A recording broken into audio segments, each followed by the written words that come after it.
This is a national emergency. Trump and Congress must act. Republican Charlie Dent is a former U.S. congressman from Pennsylvania who served as chairman of the House Ethics Committee from 2015 until 2016 and chairman of the House Appropriations Subcommittee on Military Construction, Veterans Affairs and Related Agencies from 2015 until 2018. He is a CNN political commentator. The views expressed in this commentary are his own. View more opinion at CNN. There is nothing like a supreme national emergency to realize the fragility of our lives and focus the mind. We have witnessed grave and traumatic events before.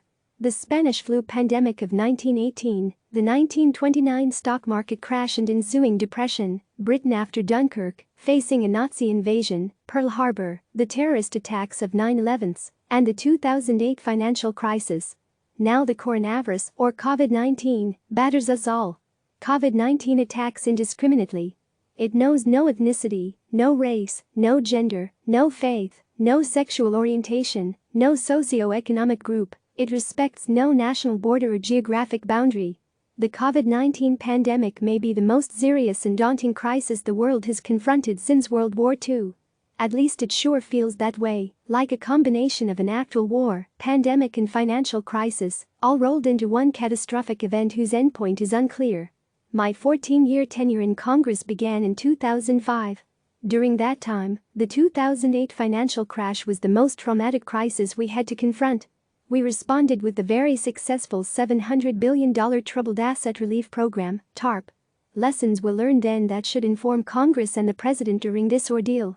It became abundantly clear over those turbulent 13 days in September and October 2008 that congressional paralysis would likely have turned the financial crisis into a depression. Small half measures would not have been enough to stabilize the financial services sector of the economy. In other words, Congress had to go big on fiscal policy. The Federal Reserve by itself could not stabilize the situation.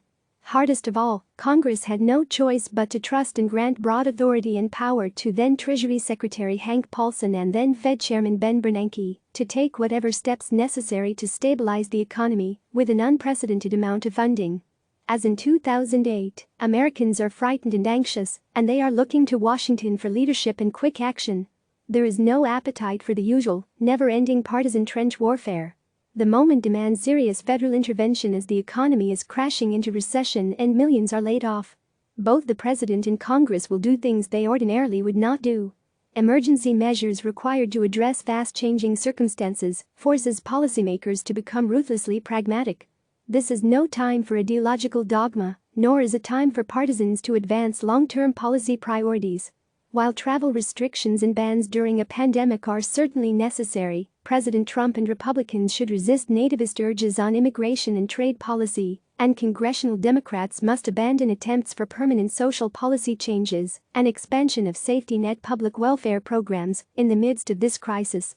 Instead, they must address the most immediate problems by giving resources and support to healthcare providers and frontline workers, putting money directly in the hands of struggling Americans who work paycheck to paycheck and whose jobs are quickly vanishing, assist small businesses that are shuttered, help state and local governments, and do it all quickly. Don't sweat every detail in the legislative package. Secretary Paulson's original draft bill requesting the $700 billion was 3 pages long. It did later expand to 106. House Speaker Nancy Pelosi on Monday introduced one of 1404 pages. Get the major items right. Mistakes will be made. Deficits will explode, just as they did during World War II. The Federal Reserve under Chairman Jerome Powell is taking necessary steps to provide liquidity, just as it did during 2008. This public health pandemic and economic crisis must not turn into a financial and banking crisis. Finally, while everyone must practice social distancing, isolation and good hygiene, a re-evaluation of the current emergency measures imposed to flatten the curve will need to occur in a few weeks. Balancing public health and economic interests is gut-wrenching. How long Americans can sustain the current restrictions that are causing enormous economic and social disruption is unknown. Americans are resilient and will do what they must to ride the storm. But our leaders in Washington must act smartly, aggressively and promptly to shepherd us through the most challenging times. The President and Congress must rise to the moment. And they must do it now. Click subscribe to receive the latest news.